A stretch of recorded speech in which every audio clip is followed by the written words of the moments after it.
anniversary sinagawa akong performance.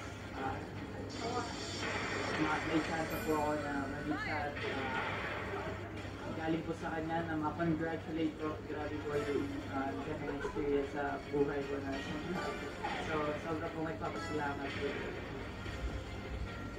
Ayon sa Gymnastics Association of the Philippines President Arno, marami ng invitasyon kay Carlos sa Pilipinas.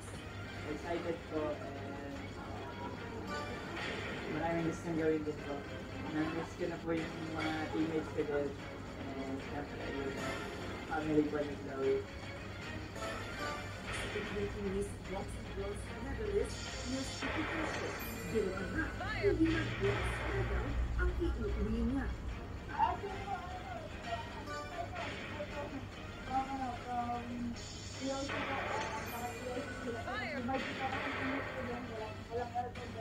Sayang naman, hindi na lang namin.